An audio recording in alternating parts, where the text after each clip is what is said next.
The wedding hall was packed. Guests whispered excitedly as soft music played in the background. The air smelled of roses and expensive perfume, and the groom stood at the altar, straightening his tie nervously. His son, however, was nowhere to be seen. Then, just as the bride took her first step down the aisle, the doors to the hall slammed open. A young man stood there, panting, his face pale with urgency. His eyes darted across the room before locking onto his father. "Dad, stop," his voice rang out, loud enough to make the entire hall fall silent. Heads turned, murmurs spread like wildfire. The father, frozen at the altar, looked at his son in confusion, his face twisting in embarrassment.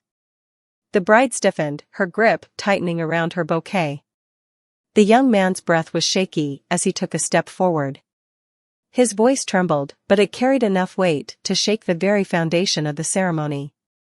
"She's lying to you," he said, his voice firm despite the emotion behind it. "She's not who she says she is." A gasp rippled through the crowd. The bride's expression barely faltered. She forced a smile, though her hands trembled ever so slightly.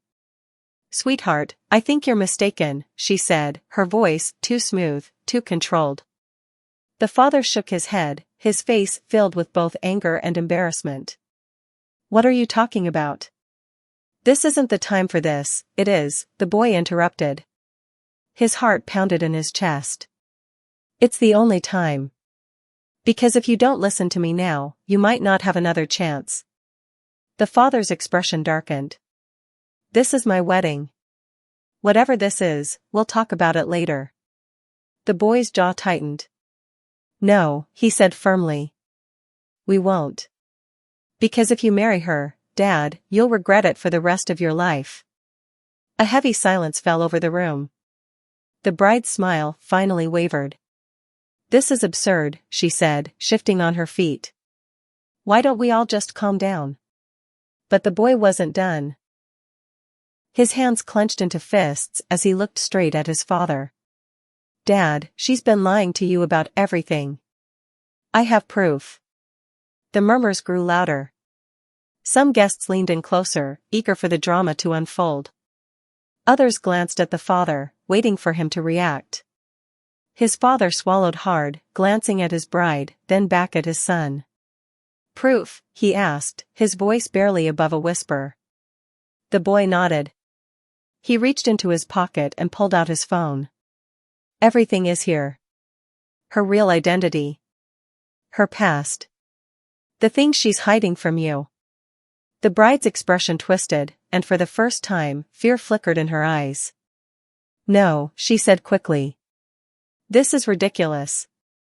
"This is," then, before she could finish, the sound of a phone ringing echoed through the silent hall. Someone had dialed 911. A chill ran through the room as the guests exchanged wide-eyed glances. The father's hands trembled. The bride took a step back. And the boy, standing in the middle of it all, knew that this was just the beginning. A week before the wedding, everything seemed perfect. The elegant invitations had been sent, the venue was reserved, and his father, a man who had spent years grieving the loss of his first wife, was smiling again. The boy should have been happy for him. He should have felt relieved that his father had finally found someone to share his life with again. But something wasn't right. It started with small things, things most people wouldn't notice. The woman, the soon-to-be bride, always seemed too perfect.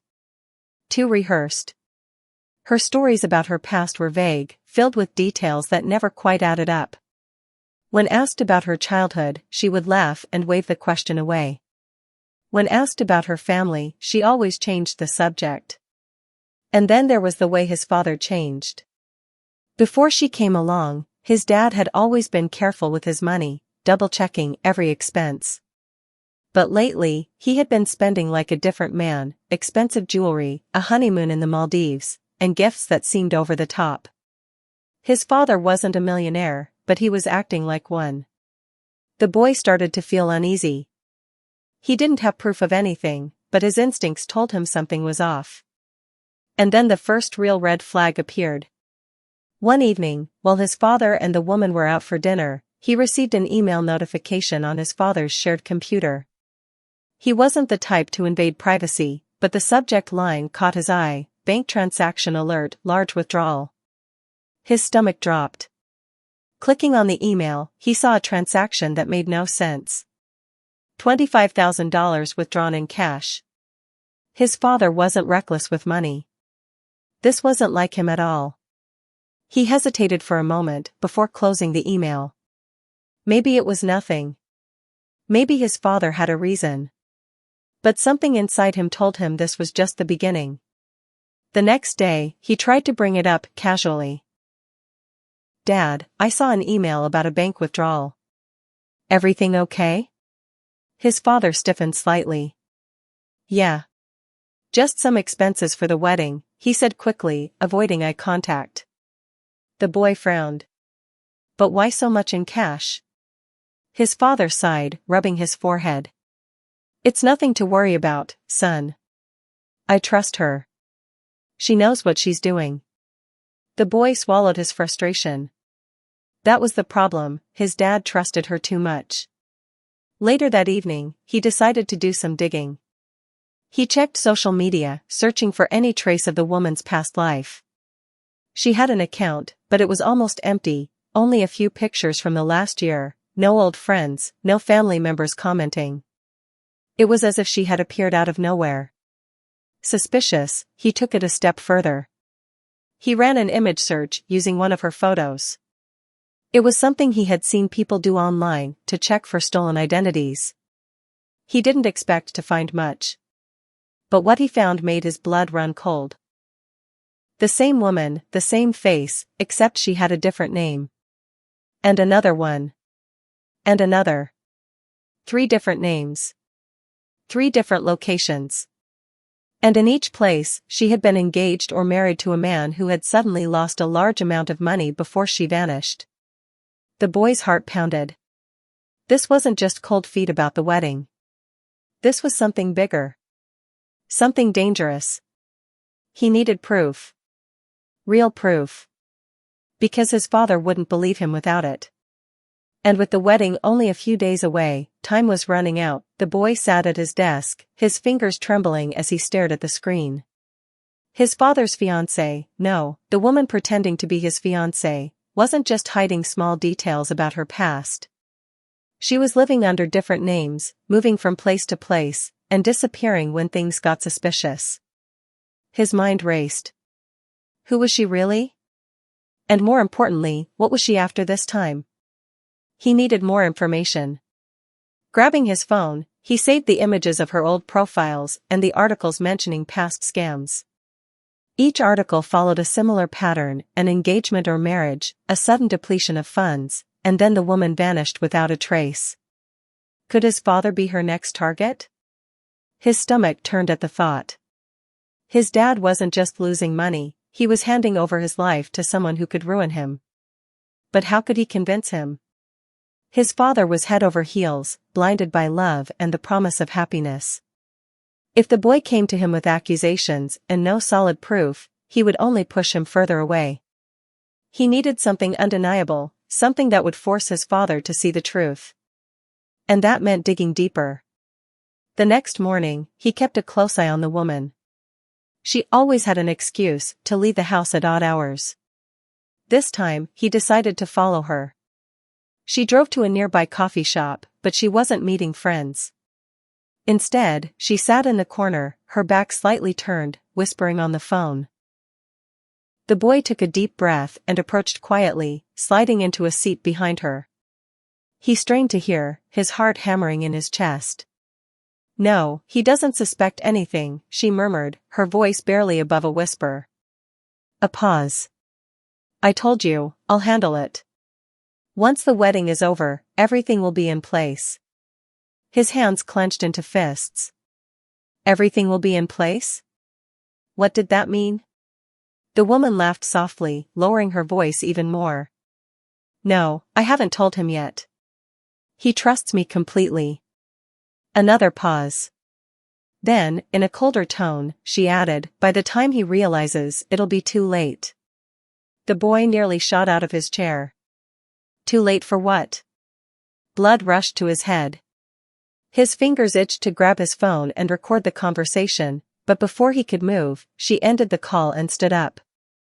He barely had time to turn away before she passed him, her heels clicking against the tile floor. The moment she was gone, he let out a shaky breath. This wasn't paranoia anymore. She was up to something. Something dangerous.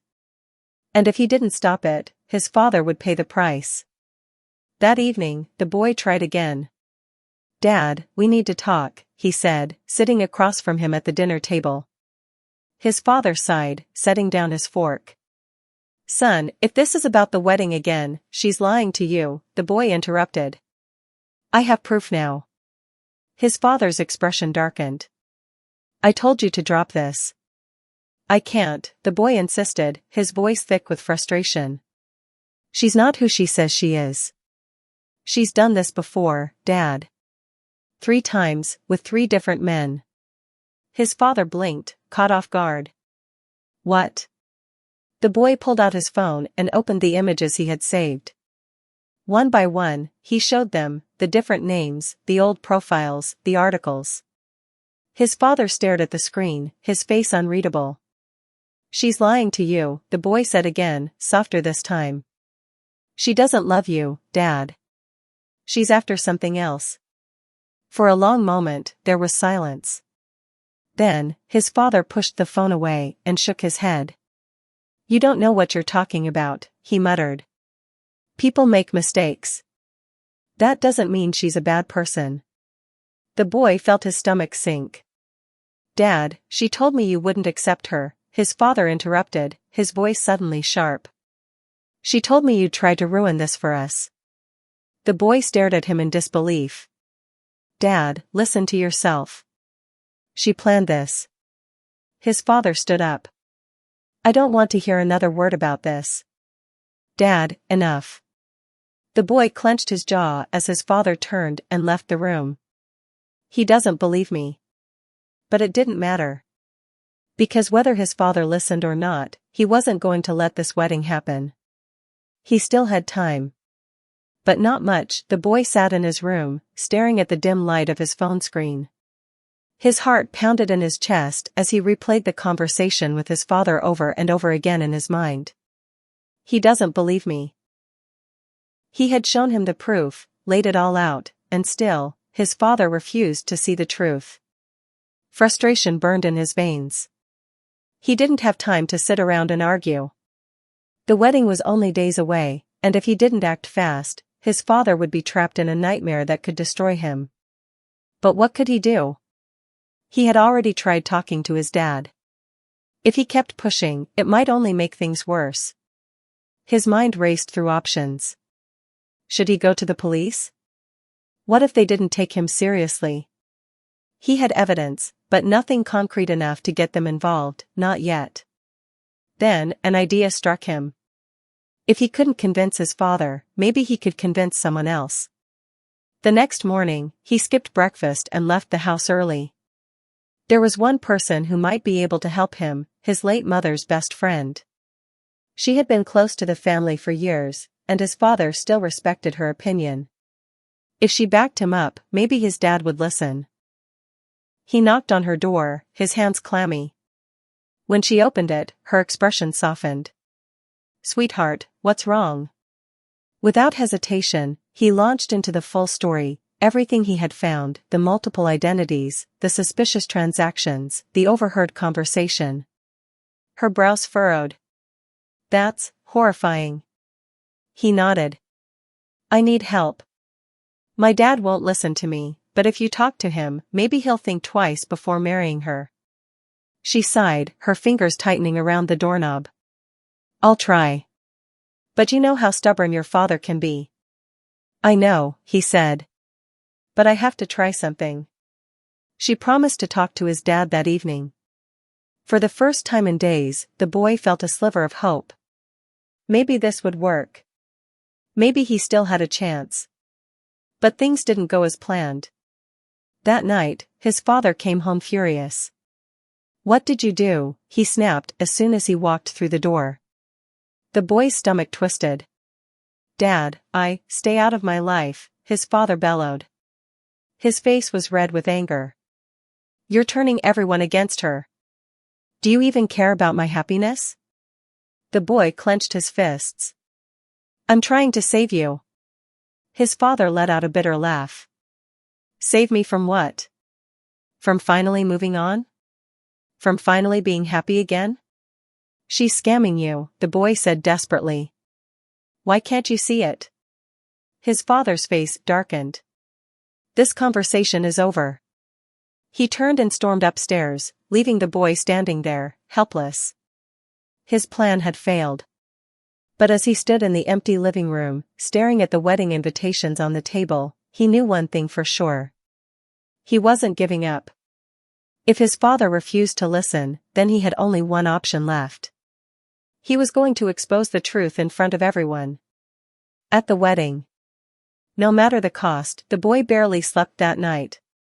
His mind raced with possibilities, scenarios of what could happen if he failed. If his father went through with the wedding, everything would spiral out of control. His dad would lose his money, his security, maybe even his life. He couldn't let that happen. The next morning, he woke up with a new determination. He needed undeniable proof, something so strong that even his father wouldn't be able to deny it. And he had an idea of where to find it. Sitting at his desk, he pulled up everything he had found about the woman so far. The 3 different names. The past husbands. The missing money. But there was still one missing piece, the thing that tied it all together. A victim. If he could find someone she had scammed before, someone who had been through this already, maybe they could convince his father before it was too late. He scrolled through the articles again, looking for a pattern. One of her past marriages had been in Texas. Another in California. And then, he found it. An old article from a local news site.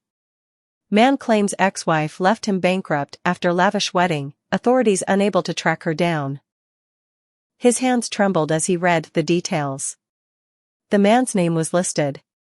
The article mentioned how he had been left with nothing, his savings drained, his home taken, his future destroyed. And then she disappeared. The boy knew what he had to do. He needed to talk to that man. His fingers flew over the keyboard as he searched for a way to contact him. After almost an hour of searching, he found what he was looking for, a social media account that hadn't been active in months. Taking a deep breath, he typed out a message. "Hi, I know this might be strange, but I think I need your help. I believe the woman who did this to you is trying to marry my father. Please, if you see this, I need to talk to you." He hit send, his heart pounding. Would the man even see it? Would he respond? Every second felt like an hour. But then, his phone lit up. A reply. "Call me. Now." With shaking hands, he dialed the number the man had sent him. The phone rang once. Twice. Then, a deep, tired voice answered. "Who is this?" The boy swallowed. I'm the son of a man who's about to marry the woman who did this to you." Silence. Then, a sharp intake of breath. "Tell me everything," the man said. The boy didn't waste a second. He explained everything, how his father met her, how she had inserted herself into their lives, the money disappearing, the past marriages, everything. When he was done, the line was quiet. Then the man spoke. "You're right," he said. "And if you don't stop this now, your father will end up just like me." The boy's grip tightened on the phone. "Can you help me?" A pause. Then, the man sighed. "I'll do more than that. I'll come to the wedding myself." The boy's eyes widened. "You will?" "Yes," the man said firmly. "And when I get there, I'll make sure your father hears the truth, whether he wants to or not." The boy hung up, his heart racing. This was it. The proof he needed. The final piece of the puzzle. Now, all he had to do was wait for the wedding. And when the moment was right, he would expose everything. Because after tomorrow, His father would never see that woman the same way again. The day of the wedding arrived, and the boy's stomach was in knots. The grand venue was filled with guests, all dressed in their finest clothes, smiling and chatting as they took their seats. The air smelled of fresh flowers and expensive cologne. A soft melody played in the background, and the altar was decorated with golden ribbons and candlelit chandeliers. But beneath the glamour and joy, the boy felt nothing but dread. His father stood at the front, looking nervous but happy. His suit was crisp, his tie perfectly straight. He was ready to commit his life to a woman he believed he loved. A woman who was about to destroy him. The boy swallowed hard, glancing toward the entrance. Where is he? The man he had contacted, the past victim of his father's fiancée, had promised to come. He had to come. Because if he didn't, the boy would have to do this alone. The guests began to settle as the music changed. The doors at the end of the aisle swung open, and the bride appeared, looking stunning in a flowing white dress. She moved gracefully, her expression soft and full of practiced happiness. But the boy wasn't fooled. He saw past the delicate smile, past the sparkling jewelry and the gentle eyes. She was dangerous. And if nobody stopped her, this would all end in disaster. His pulse pounded in his ears as she moved closer to the altar. He had to act soon. The moment the vows started, it would be too late. The officiant smiled at the couple as they faced each other. Ladies and gentlemen, we are gathered here today to celebrate the union of two souls. The boy clenched his fists. Now. He had to do it now. He took a deep breath, pushing down his fear. He stood up. I object. A collective gasp rippled through the crowd. Heads turned, whispering started. His father's eyes widened in disbelief. What? The bride's face remained eerily calm, but he saw her fingers tighten around her bouquet. Dad, the boy said, his voice steady despite his racing heart, you can't marry her. The officiant looked uncomfortable. Son, this isn't the time, she's lying to you, the boy said, stepping forward. She's not who she says she is. The room fell into stunned silence. His father's face darkened. We've been over this. I won't let you ruin this day. She's done this before, the boy insisted. 3 times. She takes everything from her husband's and then disappears. The guests murmured, glancing at the bride. Some looked skeptical. Others intrigued. The bride exhaled dramatically. Enough of this, she said, shaking her head. He's been trying to turn you against me from the start. He can't accept that you've moved on. The boy's father hesitated. And for a terrifying moment, the boy thought he had lost. But then, a deep voice spoke from the back of the hall. He's telling the truth. All heads turned. A man stood at the entrance. The boy's heart leaped. He came. The man walked forward, his face lined with exhaustion, but his eyes burning with anger. This woman, he said, pointing at the bride, is a fraud. She married me 2 years ago. Drained my bank accounts. Took my house. Then vanished. The room erupted in gasps. The bride went pale. His father took a step back. What? The man pulled out his phone. Here. Bank records. Wedding photos.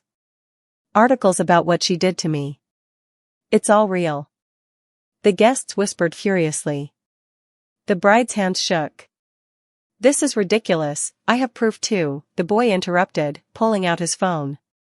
Dad, I tried to tell you. I found everything. The fake names. The past husbands. The money disappearing. His father's breath came in short, uneven bursts. His eyes darted between the bride, the stranger, and his son. The room waited. And then, the bride turned. She dropped the bouquet. And ran. But she didn't get far. Before she could reach the door, 2 men in suits blocked her path.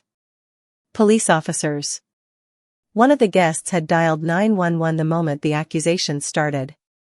She froze. The boy saw her shoulders tense. Then, just as one of the officers reached for her, she lunged, grabbing a chair and hurling it behind her. A scream rang out. Chairs crashed as guests scrambled to move. The officers reacted quickly, tackling her to the ground. The struggle was brief. Within seconds, she was restrained, her wrists locked in handcuffs. The room watched in stunned silence as the woman who had fooled them all was dragged away. His father stood there, staring at the scene in shock. As the door swung shut behind her, the only sound left was the hushed murmurs of the crowd. The wedding was over. But the damage had been done. His father turned to him, his expression unreadable. And for the first time, the boy wasn't sure what would happen next. The room was silent. The boy stood frozen, his chest rising and falling with deep breaths as the reality of what had just happened sank in. The woman, his father's so-called fiancée, was gone, arrested right in front of everyone. The police had dragged her away, but the echoes of the chaos still hung in the air. His father hadn't moved. He stood at the altar, his face blank, his hands still trembling. His wedding day had just collapsed before his eyes, and yet, he hadn't said a word. The guests sat in stunned silence, whispering among themselves, their curious eyes flickering between the boy and his father. The boy swallowed hard. What happens now? Would his father finally believe him? Would he be angry? Would he be relieved? He took a cautious step forward. Dad, but before he could say another word, his father turned and walked away. The boy hesitated, then quickly followed him outside. His father stood by the parking lot, his back turned, shoulders slumped. He looked smaller than usual, like a man who had just lost everything. The boy approached slowly.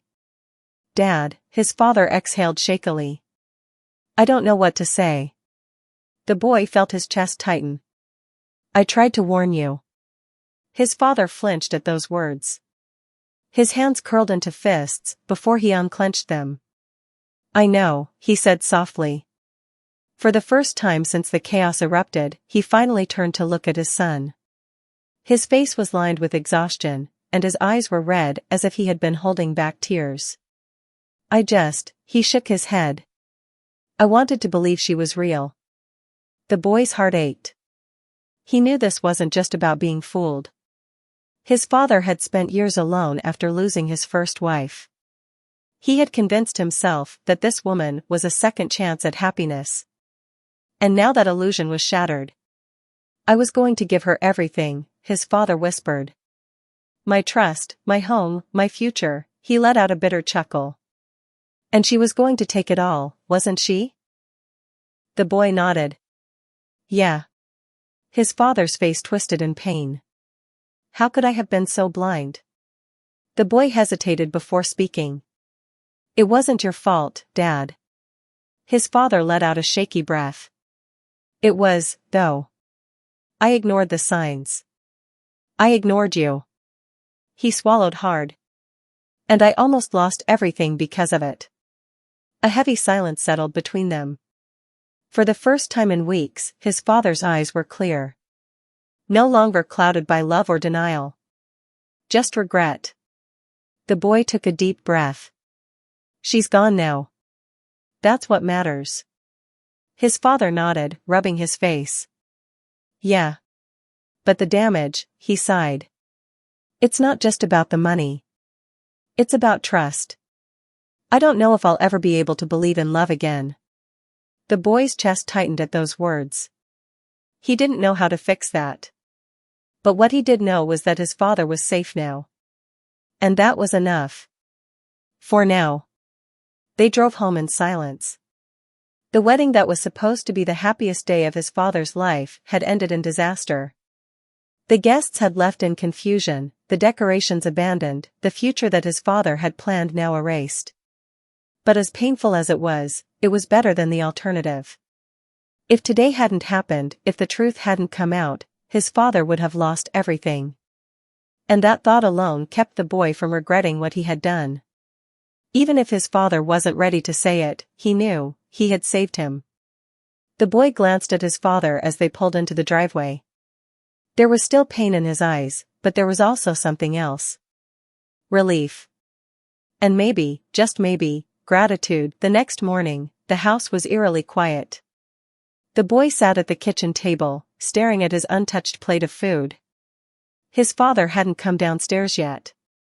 After everything that had happened yesterday, it wasn't surprising. The wedding was supposed to be a celebration, a fresh start. Instead, it had turned into an arrest scene. His father's dream of love had been crushed in front of hundreds of people. And now, all that remained was the fallout. The boy's phone buzzed. A message. He picked it up and felt a rush of relief when he saw the name. The man from yesterday, the past victim of the fiancé. She's in custody. Police are investigating her financial records now. Looks like she's been running this scam for years. The boy exhaled. Finally. He quickly typed back. What happens next? The reply came almost instantly. If the police can prove she committed fraud, she'll be charged. But they're looking for more victims. They need your dad to give a statement. The boy's grip tightened on the phone. His father.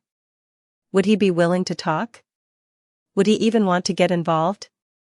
After all, he had already been humiliated. Would he be willing to relive it all over again? The boy stood up. Only one way to find out. He knocked on his father's bedroom door. No answer. Dad, he called. Still nothing. His chest tightened. Was his father still too embarrassed to face him? But then, just as he was about to knock again, the door slowly creaked open. His father stood there, looking exhausted. His eyes were heavy with sleeplessness, but there was something different about his face. A quiet acceptance. Morning, his father said, his voice hoarse. Morning, the boy replied carefully. For a long moment, neither of them spoke. Then, his father sighed and stepped aside. Come in. They sat in the dimly lit room, neither of them knowing how to start the conversation. The boy finally cleared his throat. Dad, the police need your help. His father gave a tired chuckle. Of course they do. They want you to give a statement, the boy continued. They need your testimony to prove she was committing fraud. If they can charge her, she won't be able to do this to anyone else. His father was silent for a long moment. Then, he leaned forward, rubbing his face. She played me, he muttered. Made me feel like I was the only man in the world who mattered. And I fell for it. The boy hesitated. You're not the only one, Dad. She's done this to others. But if you help the police, you can make sure she never does it again. His father sighed heavily. Then, finally, he nodded. All right, he said. I'll do it. The boy exhaled in relief. His father wasn't just accepting the truth, he was standing up to it. And that meant everything. That afternoon, his father gave his statement to the police. The boy sat beside him as he recounted everything, the money, the manipulation, the lies. The officers listened carefully, nodding as they took notes. By the end of the conversation, one of them looked up and said, "This helps a lot. With your testimony and the evidence we've gathered, we can make sure she faces real consequences." His father nodded, but he still looked distant. When they left the station, he let out a long breath. I still can't believe it. I know, the boy said softly. His father turned to him. I was ready to spend my life with her. And she was ready to destroy me. The boy nodded. But she didn't. His father gave him a tired smile. Because of you. The boy's chest tightened at those words. It was the first time his father had acknowledged what he had done. And for the first time since this all began, the boy felt something he hadn't felt in weeks. Hope. That night, his father sat with him at the dinner table. The silence between them wasn't uncomfortable anymore.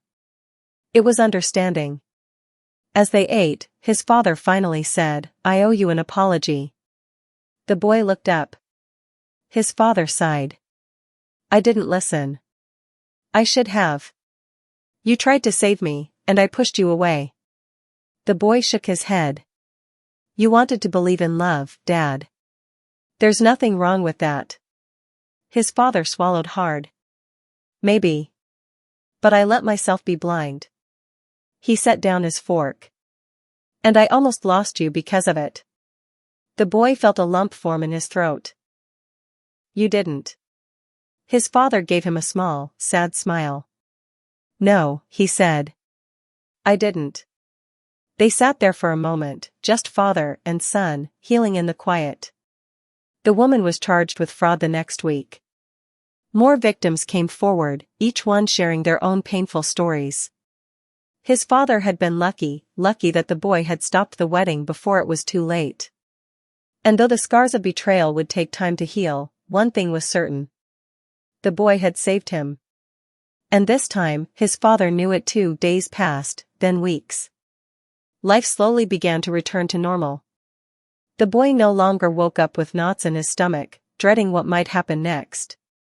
His father was no longer lost in denial, no longer blinded by false love.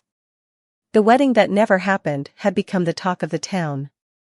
People whispered about it in coffee shops and at work, replaying the dramatic events like a scene from a movie. But inside their home, there was nothing dramatic. Just quiet healing. And that was enough. One evening, the boy found his father sitting on the porch, staring at the fading sunset. A soft breeze rustled through the trees. For a moment, neither of them spoke. Then, his father let out a long sigh. "She called me today," he said. The boy stiffened. "Who?" His father didn't look at him. "Her. From jail." A chill ran down the boy's spine. "What did she want?" His father let out a dry chuckle. "What do you think?" "She said it was all a misunderstanding. That she really loved me. That I should help her." The boy's jaw clenched. "And?" His father finally turned to him. "I hung up." Relief flooded the boy's chest. "Good." His father nodded, looking down at his hands. "For a second, I almost believed her again. Even after everything, a part of me wanted to." He shook his head. "Love can make a fool out of you." The boy exhaled. "It wasn't love, Dad. It was a lie." His father was quiet for a long time. Then, he nodded. "Yeah," he admitted. "I think I know that now." The boy hesitated before asking, "Do you regret it?" His father chuckled. "Which part?" "All of it," the boy said softly. His father sighed. "I regret being blind. I regret not listening to you sooner. I regret letting myself get lost in a fantasy." Then, he turned to look at his son. "But do I regret falling in love?" He shook his head. "No," the boy frowned. "Even after everything?" His father gave him a small, sad smile. "Yes. Because love, even when it goes wrong, teaches you something." The boy didn't respond right away. He let those words sink in. "Do you think you'll ever love again?" he finally asked. His father was quiet for a long moment. Then, he smiled, a real, genuine smile. "Maybe. Someday. But next time," he patted his son's shoulder. "I'll make sure you approve first." The boy chuckled, feeling a warmth spread through his chest. For the first time in a long time, his father looked like himself again. Months later, life had moved forward. The woman was sentenced to prison. More of her past crimes surfaced, revealing how many lives she had ruined. But she wouldn't ruin another. Not anymore. And the boy's father? He was healing. Slowly, but surely. He focused on work, on rebuilding, on strengthening the bond with his son, the son who had saved him when he couldn't save himself. One day, as they sat at a diner eating breakfast, his father smiled at him over his coffee. You know, he said, for a kid, you're pretty wise. The boy smirked. I had to be. His father chuckled, nodding. Yeah, he said. You did. The boy sipped his drink, staring out at the world outside the window. He had learned something too. That sometimes, love blinds people. That sometimes, the truth is painful. But most importantly, sometimes, saving someone means making them hate you first. And that was okay. Because at the end of the day, his father was still here. And that was all that mattered.